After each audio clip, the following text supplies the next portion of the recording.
mando saludos a los que nos están viendo. En YouTube hay 10 espectadores, en Facebook 6. No sabemos los nombres de todos, pero tenemos que Laura Torres está observando, también la hermana Patricia Aguilar, y les mando saludos, y a todos los demás, y también a ustedes por su presencia, que no los menciono a ustedes, pero bueno, está el hermano Javier, hermano Pedro, su familia, el hermano Rosendo, José Alfredo, mi mamá, la hermana Julia, su familia, Betty, su familia, mi esposa, mi hermana Petra. Para los que nos conocen, que nos están viendo, bueno, sepan que hay aquí también hermanos que están escuchando de manera en vivo, pues con su presencia nos acompañan, y pues le damos las gracias a Dios. Y leo nuevamente en Hebreos 9:13. Porque si la sangre de los toros y de los machos cabríos y las cenizas de la becerra rociadas a los inmundos santifican para la purificación de la carne, cuánto más la sangre de Cristo, el cual mediante el Espíritu eterno se ofreció a sí mismo sin mancha a Dios, limpiará vuestras conciencias de obras muertas para que sirváis al Dios vivo. También me faltó mencionar a Giovanna y su familia. Le puse por título a esta enseñanza la sangre de Cristo. Muchas veces hablamos de la sangre de Cristo, incluso hay personas que lo agarran como una frase de amuleto y dicen: me cubro con la sangre de Cristo. No es en sí mismo un error, sin embargo, pues a veces se cae en lo que ya dije, se vuelve como un amuleto, y eso sí debemos evitarlo. Pero hay una gran verdad y esa no la podemos quitar, y es que la sangre de Jesucristo es la que nos lleva a la presencia de Dios, y es lo que quiero explicar en esta hora. No es obviamente algún rito, algo mágico, sino que tiene que ver con el hecho de que Jesucristo murió en la cruz, obviamente derramó su sangre, y eso es conforme a la ley de la justicia, para que nosotros, pecadores, pudiéramos pagar nuestras deudas, las cuales eran impagables, y de esa forma poder acercarnos a Dios y tener esperanzas de resucitar para estar con Dios mismo en su presencia por una eternidad. Sin la sangre de Cristo, pues ningún ser humano pudiera tener acceso a la presencia de Dios. Por más bueno que fuera, por mejor que se portara, ningún ser humano pudiera estar en la presencia de Dios. Por eso es de que la sangre de Jesucristo derramada en la cruz, pues es lo fundamental en la vida del cristiano. Sí. Aunado a ello, bueno, nosotros, pues Dios nos pide que tengamos que hacer algunas cosas y mantenernos creyendo, mantenernos en la verdad, mantenernos haciendo misericordia, juicio y justicia. Pero si todo eso hiciéramos y Jesucristo no hubiera derramado su sangre, pues de nada serviría. O sea, en otras palabras, lo que hacemos nosotros, lo que podamos hacer nosotros, que Dios nos lo pide y que es justo que lo hagamos, eso no sería suficiente para estar en la presencia de Cristo, para estar en la presencia de Dios. Entonces tenemos que entenderlo. Dice aquí otra vez, Hebreos 9:13. Porque si la sangre de los toros y de los machos cabríos y las cenizas de la becerra rociadas a los inmundos santifican para la purificación de la carne, cuánto más la sangre de Cristo. Esto lo dice porque en el Antiguo Testamento se habían establecido una serie de ritos para que una persona pudiera acercarse a la presencia de Dios cuando había pecado, cuando había ofendido, cuando había faltado las leyes que Dios había dejado. Era por medio de ritos, sacrificando animales, y también en la purificación, en la consagración de las personas para algún servicio, para un ministerio. Se tenían que sacrificar animales y esa sangre tenía que rociarse, ya sea incluso a las mismas personas, a los objetos, al altar. Había distintos ritos para que de esa forma se alcanzara la purificación. Esto, obviamente, es un rito, lo que quedó establecido en la ley mosaica. Y este rito en sí mismo no tiene valor, pero tiene valor en cuanto a que es una sombra de cómo Dios ha establecido que el hombre pueda acercarse a Él, pueda presentarse ante Él, ante su presencia, porque Él había establecido que solamente por la sangre derramada de Jesucristo es que nosotros los seres humanos podemos tener acceso ante su presencia. Entonces, estos ritos que se establecen en el Antiguo Testamento, que son muchos, son variados, si tú te pones a leer holocaustos, sacrificios, ofrendas, sangre, incluso a veces hasta se hace uno bolas porque te habla de una forma, de otra, se tenía que hacer algo aquí, algo allá, etcétera. Y bueno, la verdad es de que es muy complicado. Era una serie de ritos que se tenían que hacer y todos, pues estaba involucrada de alguna forma la sangre de los animales, ya fuera un becerro, ya fuera un cordero, una cabra, incluso palominos o tórtolas. Tenía que sacrificarse animales para que hubiera sangre y por medio de la sangre, ya sea perdón, expiación de pecados, ya sea consagración o cualquier otra limpieza de alguna impureza. La sangre intervenía otra vez. En sí mismo el rito no limpia, en sí mismo no, pero quedó establecido como una figura. Por eso es de que ahora estamos ya en ese tiempo y que tenemos de alguna manera que entenderlo, pues a grosso modo, pero sí quedarnos con esa verdad de que la sangre es importante. En este caso, para nosotros, la sangre de Jesucristo. La sangre de Jesucristo. Por otro lado, la sangre es vida y esta sangre se derrama por el pecado. En Levítico 17:14 dice: porque la vida de toda carne es su sangre. Por tanto, he dicho a los hijos de Israel: no comeréis la sangre de ninguna carne, porque la vida de toda carne es su sangre. Cualquiera que la comiere será cortado. Dios mandó estrictamente que se comiera la sangre de los animales. Y nos aclara aquí, porque la sangre es su vida. Y de hecho, cuando hablan acerca de donar sangre, ¿qué es lo que nos dicen también? La sangre es vida. Efectivamente, la sangre nos da vida. Si a una persona le extraen toda la sangre, se muere, no puede vivir sin sangre. La sangre es vida. Dios mandó comerla, la prohibió que nosotros la comiéramos, ¿ok? La sangre es vida.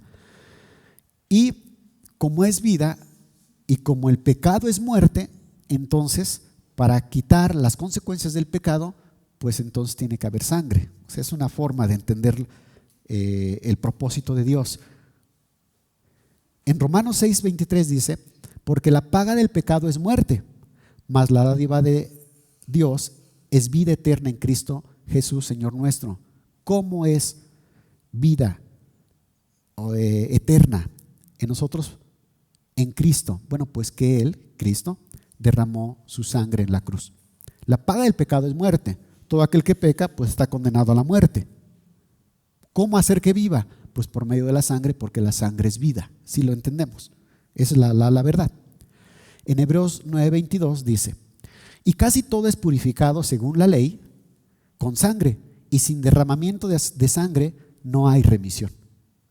Aquí el autor de Hebreos nos remonta al Antiguo Testamento, donde dice que casi todo es purificado con sangre, según la ley.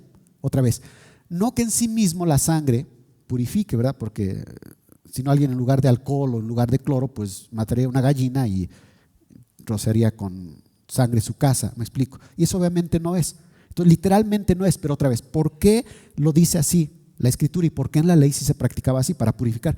Es una sombra, ¿ok? Cuando una persona estaba en inmundicia, para poderse purificar tenía que haber derramamiento de sangre. Para que el pueblo, los sacerdotes se consagraran a Dios, tenía que haber derramamiento de sangre y por la sangre eran purificados. Y dice aquí: y sin derramamiento de sangre no se hace remisión. No hay remisión. Remisión significa perdón, liberación. Entonces, en otras palabras, no hay perdón si es que no hay derramamiento de sangre. No podía Dios perdonar a la humanidad, a cada uno a nosotros de manera personal, si es que no hubiera derramamiento de sangre.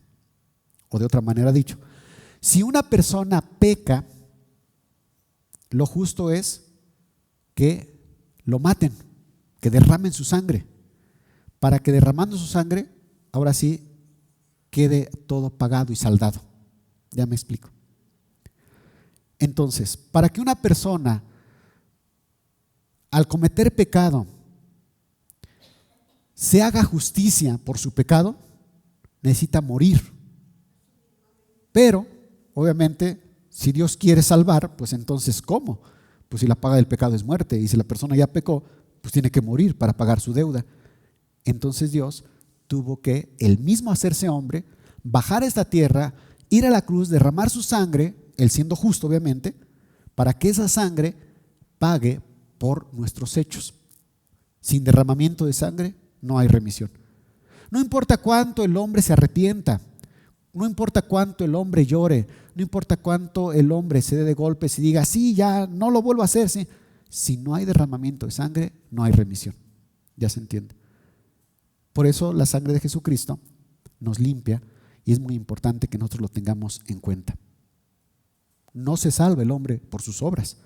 Ningún hombre se va a presentar delante de Dios y le va a decir, mira, yo hice muchas obras de misericordia, yo ayudé a mi prójimo, a ese que estaba pobre yo le ayudé, a ese que estaba en peligro yo les salvé la vida, yo estudié mucho para con mi conocimiento ayudar a las personas para que no sufrieran, yo hice muchas obras. ¿Qué crees que le diga Dios? Qué bueno, gracias por tus obras, pero también cometiste muchos pecados, porque no hay hombre que no peque. Entonces, por tus pecados tú estás condenado. ¿Y mis obras? No, porque sin derramamiento de sangre no hay remisión de pecados. No hay perdón sin derramamiento de sangre.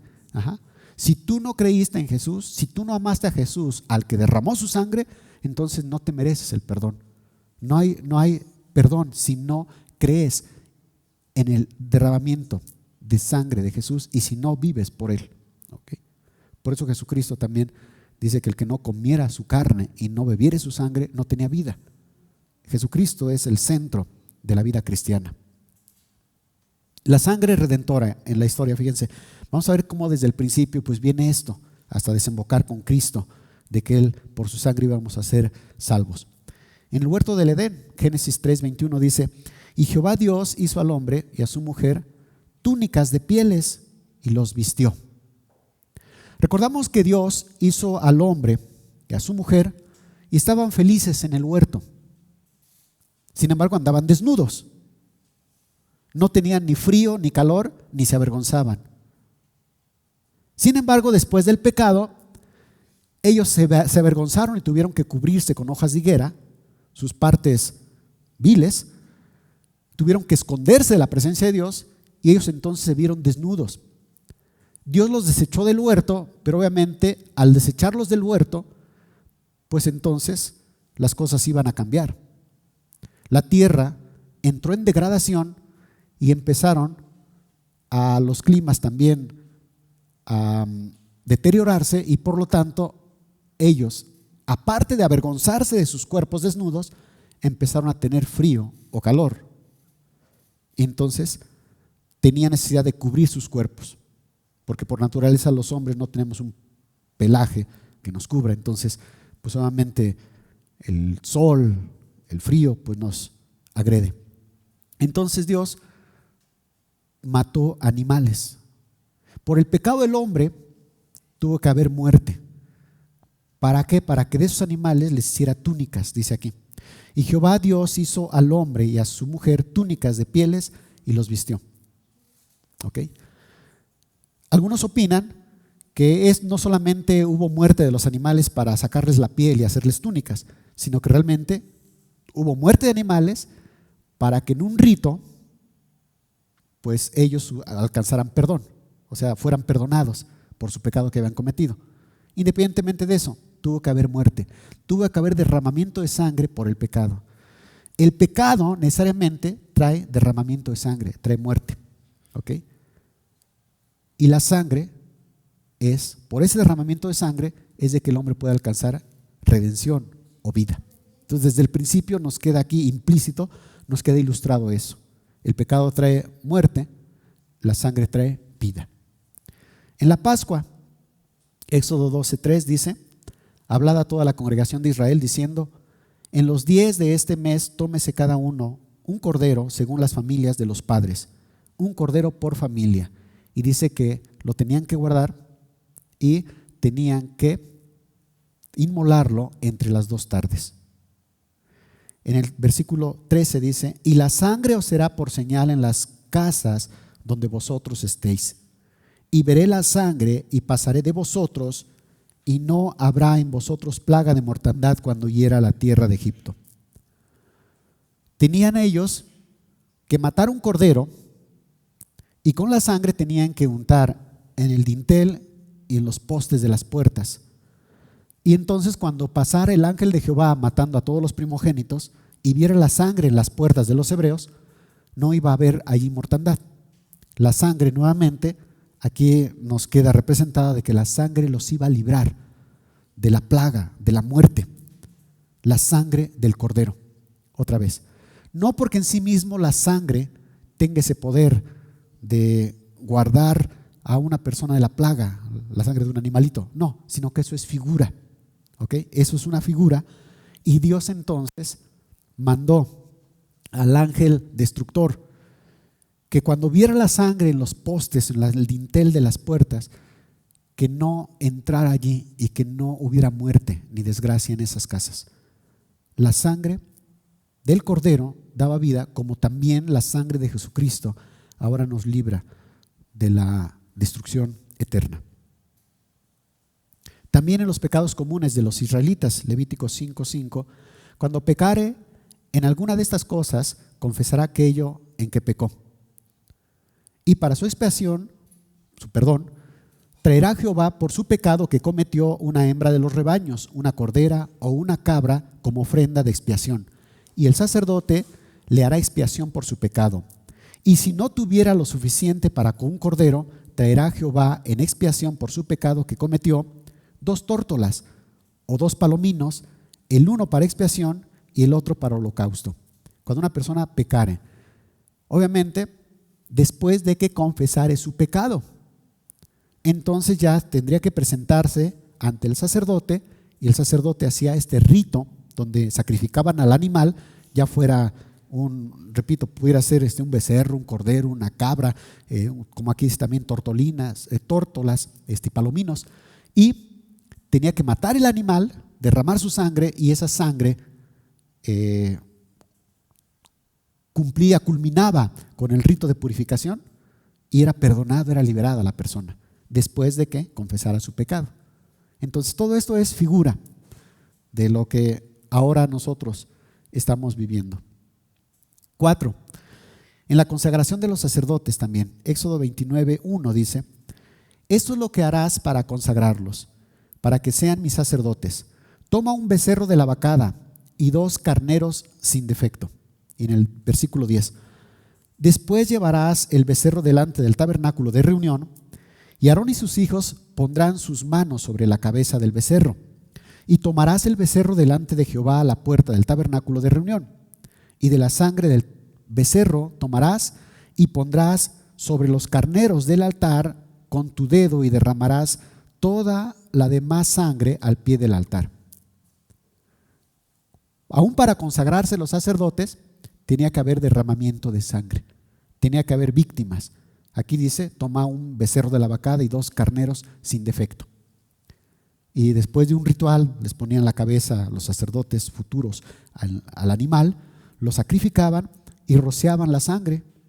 Algunas veces hasta le ponían sangre en el lóbulo de la oreja, otras veces rociaban aquí la sangre al pie del altar, como dice, etcétera. Y bueno, tenía que haber derramamiento de sangre para que estos hombres se consagraran a Dios. Nuevamente, esto también es una figura.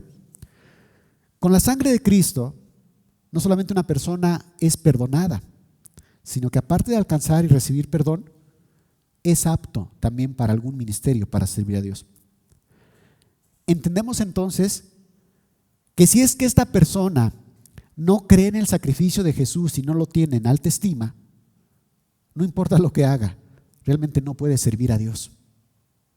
O sea, no puede ser un servicio a Dios en el sentido de aceptación, pues, o por gracia.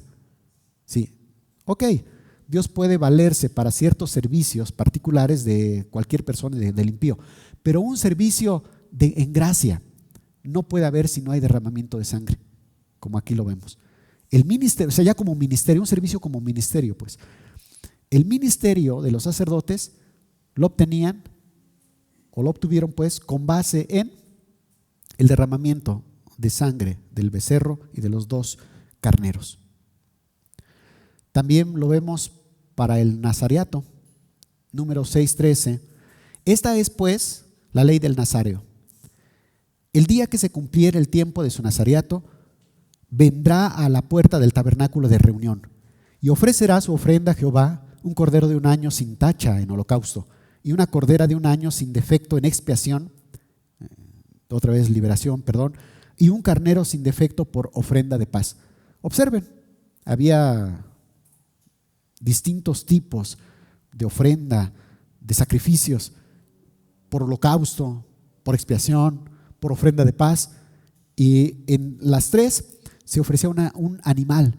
Se tenía que matar un animal, tenía que derramarse la sangre de un animal para que fuera acepto el acercarse a Dios.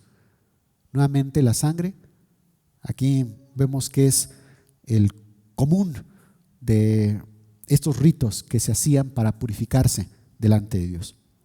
6, por la purificación en el alumbramiento. En Levítico 12:6, cuando los días de su purificación fueren cumplidos, por hijo o por hija, traerá un cordero de 1 año para holocausto y un palomino o una tórtola para expiación a la puerta del tabernáculo de reunión, al sacerdote. Y él los ofrecerá delante de Jehová y hará expiación por ella y será limpia del flujo de su sangre. Esta es la ley para la que diere a luz hijo o hija. Aún en el alumbramiento, la persona cómo era purificada, la mujer cómo era purificada, pues por medio de un sacrificio donde tenía que derramarse sangre. Otra vez, es una figura, es una sombra de lo que había de venir. ¿Qué significa? La mujer, ¿qué representa? La iglesia. ¿Ok? ¿Y qué dice en Efesios? Que Jesús pues ha venido por su iglesia y que le está conformando pues una iglesia sin mancha, sin arruga, por medio del derramamiento de sangre. Entonces, para que se limpie esa iglesia, o sea, está conformando su iglesia de este mundo que es pecador, pero está sacando a su pueblo y lo está purificando por medio de ¿qué? Del derramamiento de sangre, de su misma sangre, en este caso de Jesús. Entonces, por eso era una figura. La mujer tenía que purificarse. ¿Cómo? Pues llevando un animal, un cordero, un palomino, una tórtola y sacrificándola, derramando la sangre del animalito para que la persona alcanzara la purificación. También en el holocausto continuo, o sea, diario, tenía que haber un rito, un holocausto que se le llamaba el holocausto continuo, en el cual se derramaba sangre. Números 28:3. Y les dirás: esta es la ofrenda encendida que ofreceréis a Jehová. 2 corderos sin tacha de 1 año. Cada día será el holocausto continuo. Un cordero ofreceréis por la mañana y el otro cordero ofrecerás a la caída de la tarde. Tanto en la mañana como en la tarde se ofrecerán corderos. Un cordero ofrecerás por la mañana y el otro cordero ofrecerás a la caída de la tarde.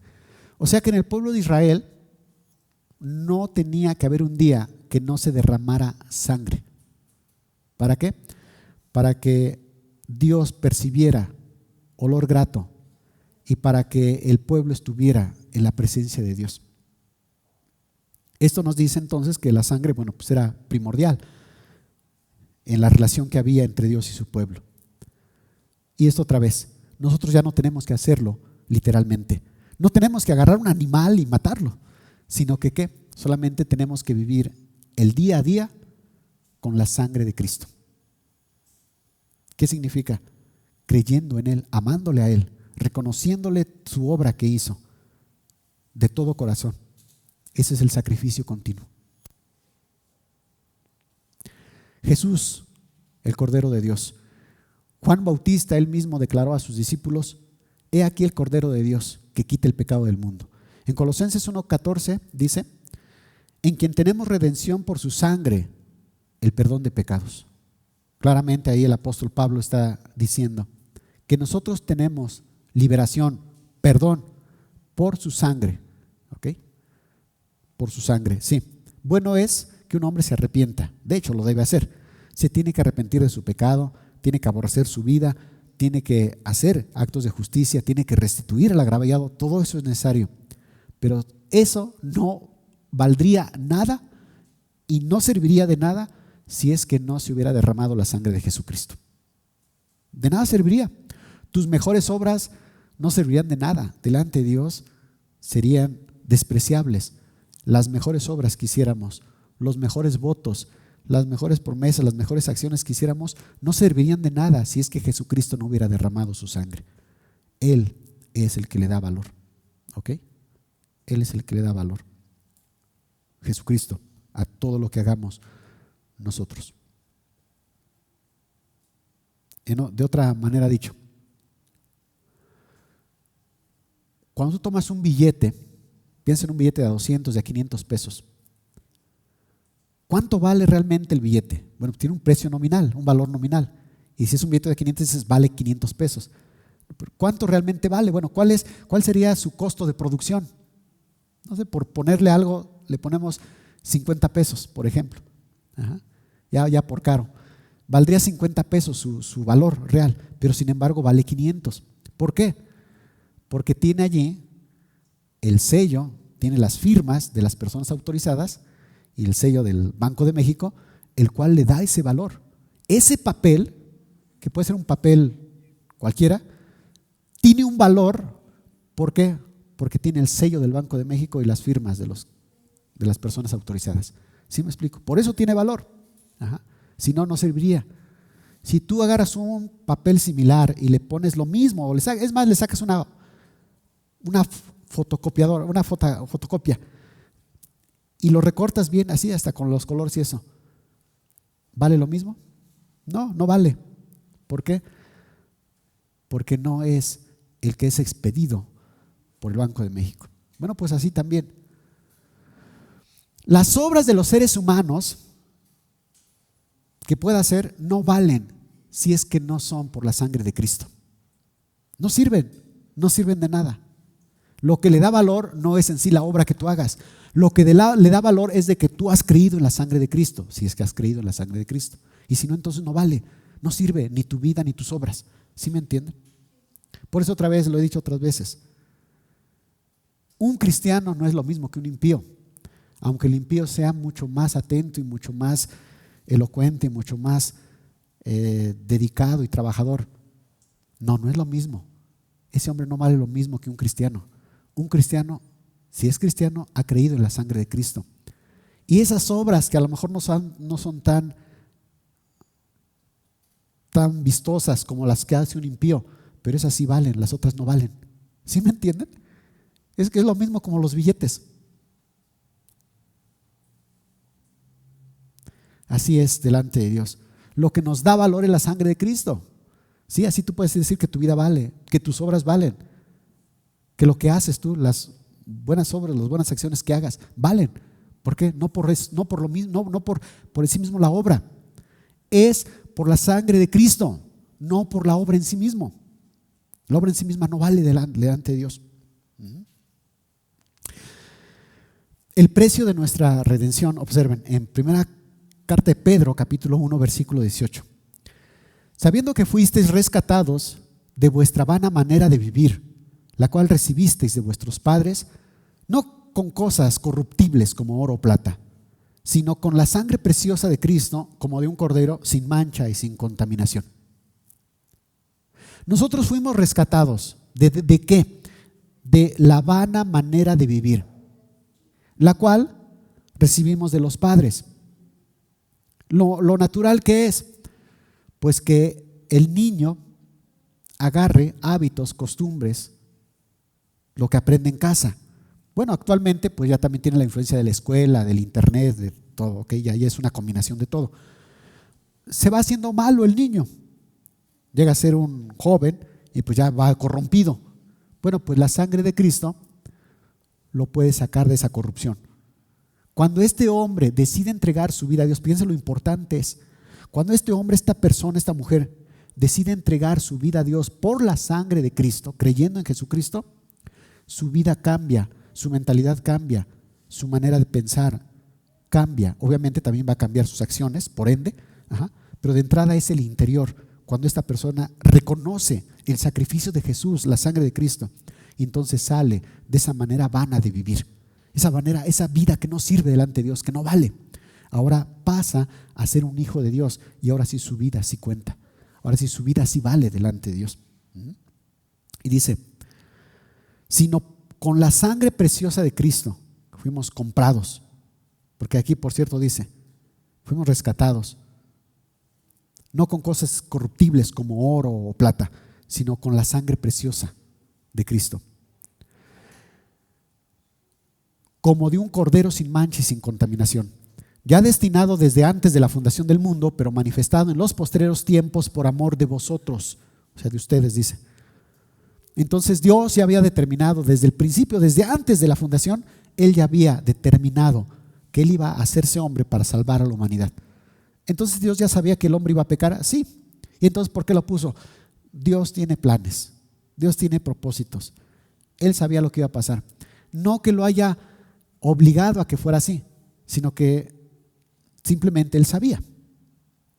Y Él ya había preparado a Cristo para que diera su vida, para que derramara su sangre por la humanidad, para que todo aquel que quisiera ser salvo, que se arrepintiera y creyera en la sangre de Cristo, para que entonces fuera liberado de la corrupción de este mundo y alcanzara la vida eterna. Y mediante el cual, Cristo, creéis en Dios, quien le resucitó de los muertos y le ha dado gloria, para que vuestra fe y esperanza sean en Dios. Le resucitó de los muertos y le dio gloria, dice que lo puso hasta lo más alto. Su nombre sobre todo nombre, para que en nombre de Él, de Jesucristo, se doble toda rodilla. Sí, al final todo esto va a pasar. Al final todos compareceremos delante del trono de Dios y Jesucristo será el que esté en el trono sentado ahí para juzgar a todas las naciones. Y delante de Él, de su nombre, se va a doblar toda rodilla. Por eso, qué bueno es que nosotros, que tú y yo, reconozcamos pues el poder, la gloria de Cristo, y que nos doblemos antes. Que no sea necesario que llegue ese día para que te dobles, sino que en este momento dobles tus rodillas, obviamente como en señal solamente de que tu vida está doblada hacia Él, está inclinada hacia Él. El doblar la rodilla solamente debe ser la expresión de un corazón que le ama y que le obedece y que se humilla ante Él, ante Dios, ante Cristo. Esta sangre además nos mantiene con vida. Fíjense, en primera carta de Juan, capítulo 1, versículo 7, dice: pero si andamos en luz, como Él está en luz, tenemos comunión unos con otros, y la sangre de Jesucristo, su Hijo, nos limpia de todo pecado. Si decimos que no tenemos pecado, nos engañamos a nosotros mismos, y la verdad no está en nosotros. Si confesamos nuestros pecados, Él es fiel y justo para perdonar nuestros pecados y limpiarnos de toda maldad. Este texto, en conjunto, se ha usado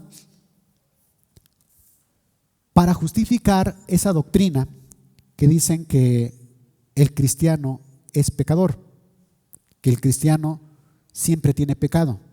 Sin embargo, no es cierto. El pecador es el pecador. Cuando Dios llama a un pecador, este pecador tiene que arrepentirse para que por la sangre de Cristo su pecado sea lavado y ahora pase a ser justificado, pase a ser hijo de Dios, que ya su pecado quede, dice, en el fondo del mar, quede sepultado y Dios ya no lo recuerde. De manera que este hombre, después de ser pecador, ahora pasa a ser hijo de Dios y pasa a ser visto delante de Dios como justo. Alguien lo ha manejado de esta manera, lo ha explicado de esta manera. Haz de cuenta que es como si tú, al arrepentirte, al aborrecer tu vida pasada y creer en Jesucristo, ahora Dios ve a Jesucristo en ti. Ya no te ve como el hombre pecador que eras, ahora te ve como a su Hijo Jesucristo. Así, para que nos quede claro, pues. Entonces, si es que ahora es un hijo de Dios y ha sido justificado por la sangre derramada de Jesucristo en la cruz, después de haberse arrepentido el pecador de sus pecados, ¿tiene pecado o no tiene pecado?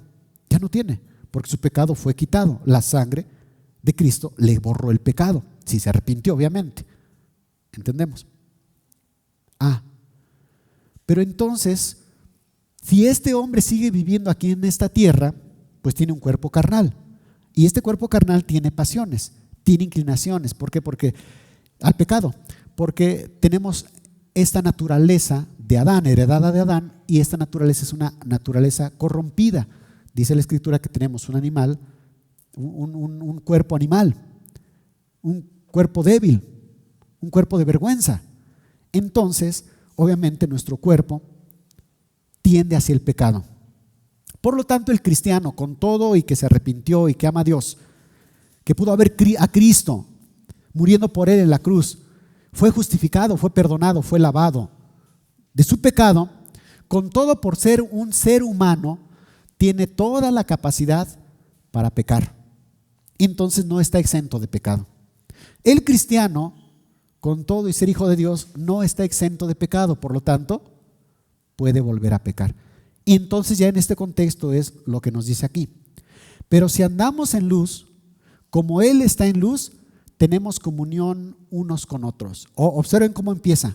Cuando andamos en luz, tenemos comunión unos con otros. Y la sangre de Jesucristo nos limpia de todo pecado. Habla de que la sangre de Cristo limpia. Si el pecador se arrepintió, fue justificado, fue lavado, está limpio. Pero otra vez, como tiene la capacidad de pecar el cristiano, puede volver a pecar. Y si peca, ¿qué tiene que hacer? De aquí dice, y la sangre de Jesucristo, su Hijo, nos limpia de todo pecado. Tiene que volver a ver a Jesucristo. Tiene que volver a ser limpio por la sangre de Cristo. Tiene que hacerlo. Bueno, esto es como lo siguiente. Imagínate que tú vas a una casa donde tiene ahí todo un montón de objetos viejos y por ahí hay una cacerola que está toda percudida y está sucia totalmente. Y el dueño de ese montón, o ves más, a la basura te vas y tú dices, pero esa se ve buena, nada más que está, pues parece muy sucia, pero a lo mejor la puedo rescatar. La agarras esa cacerola, la llevas a tu casa, la tallas con fibra, con jabón, todo, con cloro, le echas todo, la desinfectas, la limpias y ya la vas a usar. Pero dime, esa cacerola ya se va a quedar limpia así siempre. Lo natural que es, pues si está en uso, lo natural es de que al rato ya se ensució. ¿Y qué? ¿Ya se ensució y la vas a tirar otra vez? No, si la ensucias, si se ensucia, la vas a volver a lavar. Pero las amas de casa lo confirmarán. Lo natural que es que una cacerola que esté en uso esté siempre sucia o esté en la mayoría de tiempo esté limpia. Que esté limpia. Solamente se ensucia pues cuando la usas, cuando la ensucias, pero otra vez la vuelves a limpiar. ¿No es así también hacemos los hombres pues con nuestra herramienta? Cuando un hombre agarra su pala, pues la ensucia, se puede llenar de lodo, de mezcla, ¿y qué es lo que hace? Lo natural que es, pues la lava y la cuelga otra vez, la pone en su lugar, limpia. ¿Sí ya se entiende? Bueno, pues así también. Cuando una persona está sirviendo a Dios, cuando un cristiano, más bien un cristiano convertido del pecado, ahora es cristiano, ahora sirve a Dios, ¿qué es lo natural? Que esté limpio. Pero otra vez con el uso, pues solamente puede llegar a pecar. ¿Qué es el uso? Bueno, pues tú vas y le predicas a una persona y te encuentras con una persona necia y que hasta blasfema contra Dios, pues te vas a llenar hasta de enojo, ¿sí? Y a lo mejor no le gritaste, pero dentro de ti a lo mejor estuvo un pensamiento, ojalá te cayera un rayo, y te vas a tu casa y dices, ay Señor, perdóname. ¿Pecaste? Sí. Pues en el uso puedes pecar, me explico. ¿qué tienes que hacer? Voltear a la sangre de Cristo, voltear a que Jesucristo, su sangre nos limpia de todo pecado, reconocer, pues sí, creo que me dejé llevar, ¿no? Por las palabras de este hombre insensato. ¿Me explico? O no cuando agarras una cuchara y estás moviendo el atole, ¿no la ensucias también? Pues se ensucia, o sea, en el trabajo se ensucian las cosas. Pero tú las limpias otra vez, ya se entiende. Y lo dejas, y lo natural, o sea, en la mayoría de tiempo, ese objeto, esa herramienta que te está sirviendo, en su mayoría está limpio. ¿Sí? Solamente que pues, en el uso pues, se llega a ensuciar. Así también es el cristiano. No tenemos que espantarnos. Pero el cristiano reconoce su pecado y la sangre de Cristo nos limpia de todo pecado. Si decimos que no tenemos pecado, nos engañamos a nosotros mismos y la verdad no está en nosotros. Ahí viene la situación. Que a veces la persona, el cristiano, pudiera llegar a pecar y decir, no pequé. Ahí es donde viene el problema. Reconoce, si pecaste, pues reconoce. ¿Sí me explico? Sí, perdón, pues sí, sí me enojé, creo, te grité o te quedé de ver, se me olvidó, perdón, o sea, me explico, te falló. Tú tienes que entender, reconocer tu pecado, pedir perdón, o también si otro peca, un hermano pega contra ti, no digas, no, pues es que no, y se llama cristiano, que es cristiano, es un ser humano. Hay personas que se tropiezan porque a veces se encuentra con un hermano en la congregación, o hasta el pastor, pues, les puede hacer un agravio. No, pues es que me tropezó y me hirió. Entiende, son seres humanos. Son seres humanos. ¿Ok? Y total, y si no se quiere, no, es que no se quiere arrepentir. Si no se quiere arrepentir, déjalo que él se pierda. Pero tú, ¿por qué guardas eso? ¿Sí me explico? O sea, no tienes que cargar con cosas, tienes que pasarlo por alto. Son seres humanos. El cristiano es un ser humano. El pastor, el predicador, es un ser humano que se puede equivocar, etcétera. Perdona, ¿cuál es el problema? No hay necesidad de que te vayas de congregación o te pases a vivir a otro lado. ¿Para qué? Es hacer un berrinche. No, reconoce, son seres humanos. Pero ya en ti, en lo particular, pues reconoce, ¿no? Porque si decimos que no tenemos pecado, nos engañamos a nosotros mismos y la verdad no está en nosotros. Pero si confesamos nuestros pecados, Él es fiel y justo para perdonar nuestros pecados y limpiarnos de toda maldad. Sí, el cristiano que peca tiene que reconocer y tiene que voltear a la sangre de Cristo, porque la sangre de Cristo lo limpia de cualquier pecado. Lo limpia. ¿Por qué? Porque Cristo murió no solamente por 20 pecados, no. Él murió por cualquier pecado que el hombre pudiera cometer, e incluso por aquellos pecados que sus hijos mismos pudieran cometer, pero que se arrepienten y que reconocen y que voltean a Cristo. Y dice Cristo, yo te limpio con mi sangre. Mi sangre va a pagar aquella deuda que tú tienes. La sangre de Cristo nos limpia. ¿Okay? Esto es ya para una persona que es cristiano, o sea, que pertenece a la iglesia, que pertenece al cuerpo de Cristo. La sangre de Cristo nos preserva de la corrupción. Esto lo tenemos en una parábola. Antes, recuerdo que cuando me hacía una cortada, lo que hacía era que rápido me lavaba, me limpiaba bien y me lavaba la herida, digo, hasta donde se podía, porque pues hay heridas que duelen mucho. Y luego se llegaba a infectar. Pero ha habido 2 casos, los recientes, en que me he cortado y obviamente sale sangre y dejo que la sangre fluya y luego cierro sin echarle agua, sin lavar, nada más que cierre y que la sangre se quede arriba y no se infecta la herida. De manera natural, fíjese, bueno, la sangre obviamente es vida y lleva nutrientes a todas las partes del cuerpo. Cada miembro de nuestro cuerpo está bañado con el torrente sanguíneo. Eso significa que es parte de nuestro cuerpo. Un cristiano, si es parte del cuerpo de Cristo, de la iglesia, está bañado con la sangre de Cristo. ¿Ok? O sea, reconoce el sacrificio de Jesucristo y cree de todo corazón. A eso me refiero, que está bañado con la sangre de Cristo. Entonces, cuando el cristiano peca, tiene que ser cubierto con la sangre de Cristo. Y eso lo lleva pues a la limpieza, a la salud, la sanidad, la salud, la salvación. ¿Okay? Y es lo que te decía, me corté mi dedo, apenas los días pasados, me corté mi dedo con una cuchilla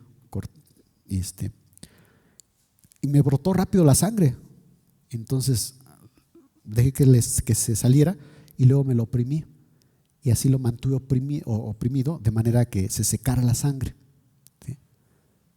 Y ya, obviamente después me lo vendé para que no me lo fuera a abrir. Y no se me infectó, no se infecta. ¿Por qué?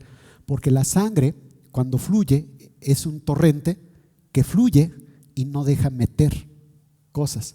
¿Qué es lo que se infecta? Pues cuando un agente externo entra a la herida y entonces pues infecta ya el interior, pero el interior del cuerpo está limpio. ¿Sí me explico? Por lo tanto, si es que la sangre fluye, la sangre no deja meter cosas. Y entonces si lo cubres, si nada más estaba saliendo y lo cubres, es ella, pues no se infecta, no se debe infectar, porque la sangre misma limpia. ¿Sí? Es una parábola que tenemos que entender. Ajá. Con esto podemos entender cómo se trata una herida, fíjense, una herida espiritual. Las heridas en nuestro cuerpo son sombra ¿de qué? Del pecado en una persona del cuerpo de Cristo, ¿sí entendemos? Las heridas son el pecado. Dime, ¿es imposible que tú tengas una herida en tu cuerpo? Yo pregunto. No, no es imposible. No. Es más, tu cuerpo está expuesto, principalmente las manos son las que más, pero donde quiera te puedes dar un golpe, te puedes cortar con algo, te puedes tropezar, puedes dañarte. O sea, nuestro cuerpo está expuesto, pues. Ajá. Así también es el cuerpo de Cristo, está expuesto. El cuerpo de Cristo está expuesto. Por lo tanto, ¿puede haber cristianos que pequen? Sí, son heridas. ¿Okay? ¿Cómo se cura una herida? Con la sangre. Y bueno, también fíjense, un golpe. Cuando hay un golpe pero no hay rotura de la piel, o sea, no sale la sangre, se cura solamente con mantenerlo a la temperatura, o sea, una temperatura alta, de manera que la sangre no se coagule por dentro. Si tú lo mantienes así, ¿sí? La sangre solita empieza a fluir. Si de momento, o sea, que en un golpe la sangre se amontona ahí y eso causa un moretón. Pero si se mantiene a la temperatura, después la sangre se regresa, por decirlo así, y al rato se curó. Yo lo he experimentado pues con los golpes que tenía. Una ocasión estaba pegando unos blocks y le di un martillo para emparejar el block y le pegué a mi dedo, así. Y no, pues imagínate. Y entonces lo que hice, así, para que la temperatura estuviera. Y así me lo tuve mucho tiempo. Se fue, no hubo moretón, no causa. Obviamente si es que se enfría, entonces al rato se coagula la sangre aquí, sale el moretón. ¿Sí? La sangre se regresa pues a su lugar, por decirlo así. Pero cuando hay una abertura donde sí está fluyendo la sangre, deja que la sangre fluya. Ajá, y que se cierre después. ¿Ok? Pero obviamente, si es que tú no te cuidas esa herida y al rato se te abre, va a entrar lo externo y se va a infectar. Pero si tú eres cuidadoso de que no se abra, no se va a infectar para nada. Pero entonces hay que aislarlo, ¿ya se entiende? Y dejar de trabajar. Por eso cuando un cristiano llega a cometer pecado, y un pecado que es conocido pues de la congregación, eso, ¿qué es lo que se tiene que hacer para que haya sanidad? Bueno, si es que tiene un ministerio, pues que descanse el ministerio, que no trabaje, porque si trabaja se abre la herida, que no trabaje. Ajá. Lo aíslas, ¿ok? Pero que se mantenga, ahora sí que en calientito, pero aislado, de manera que no lo ocupes. Entonces descansa, pero no lo cortas, o sea, no lo expulsas, solamente se descansa. Ajá. Y si se mantiene a la temperatura del cuerpo, o sea, en comunión con los hermanos, pues al rato entonces va a volver a la normalidad porque no se infectó. Pero si es que tú quieres limpiarlo con otras cosas, sí se puede infectar. ¿Qué es esto? Si tú no recurres a la sangre de Cristo, sino que vas y agarras consejos de la psicología, filosofías extrañas u otras doctrinas de parapsicólogos o metafísica, es como si a esa herida que te dije, tú la abres y le quieres limpiar a lo mejor con agua, qué sé yo, y pues la vas a infectar. Y al rato ya tiene pus. Y se puede agravar, o sea, una herida, ustedes saben que una heridita puede agravarse, si no se cuida se puede agravar. Hay personas que por un pecadito se pueden perder y después se van a la congregación, después andan ya murmurando de los hermanos y se murió. ¿Sí? Así pasa. Pero si hay un cuidado por medio de la sangre de Cristo y comunión con los hermanos, entonces esas heridas no llegan a más, al rato se sana.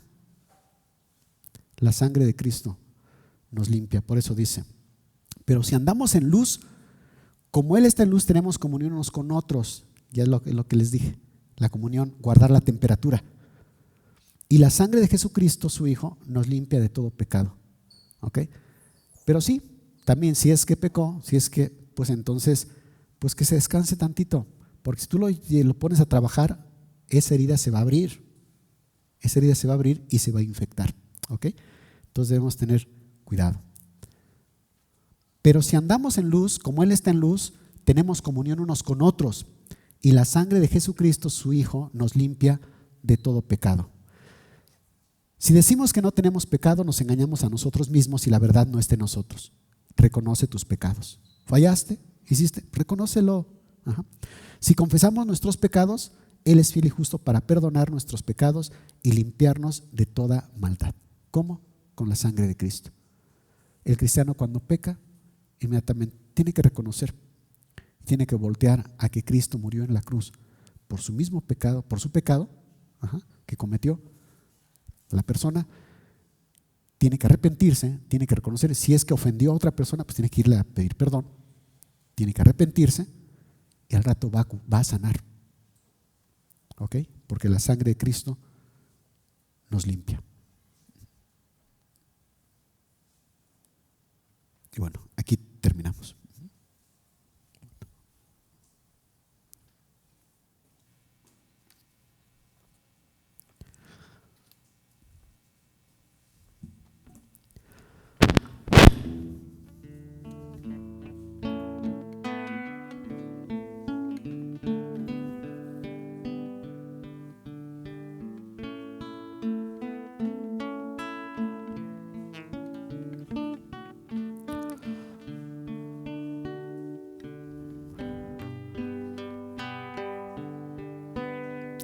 Eres digno de abrir los sellos, Señor. Eres digno de abrir los sellos, Señor. Porque fuiste inmolado con tu poder, me has levantado, porque fuiste inmolado y tu sangre me ha limpiado. Gloria a Dios,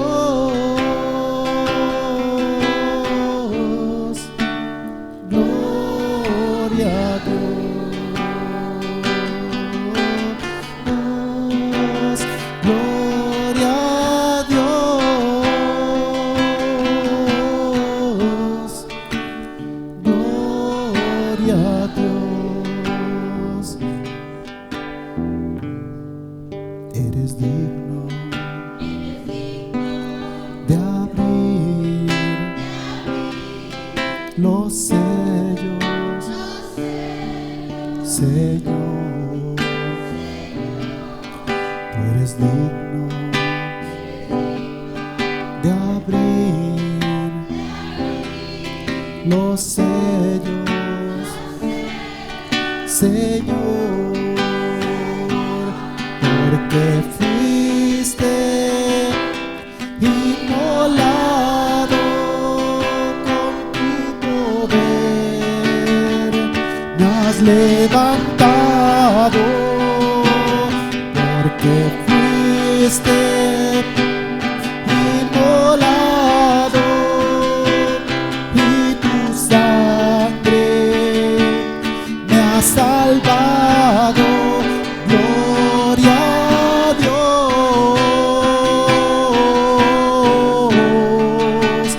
gloria a Dios,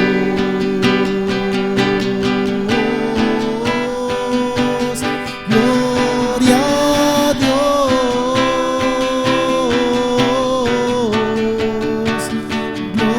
gloria a Dios, porque fuiste inmolado con tu poder, me has levantado, porque fuiste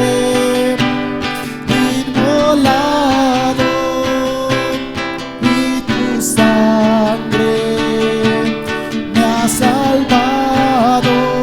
Gloria a Dios, gloria a Dios,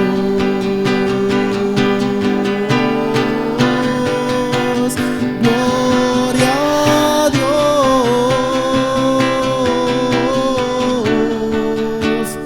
gloria a Dios.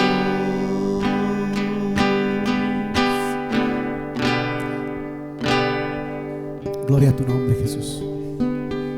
Gloria a tu nombre, Señor. Gracias, Señor, por haber derramado tu sangre, Señor, para limpiarnos, Señor, para prepararnos, para llevarnos ante la presencia del Altísimo. Gracias, Señor. Amén.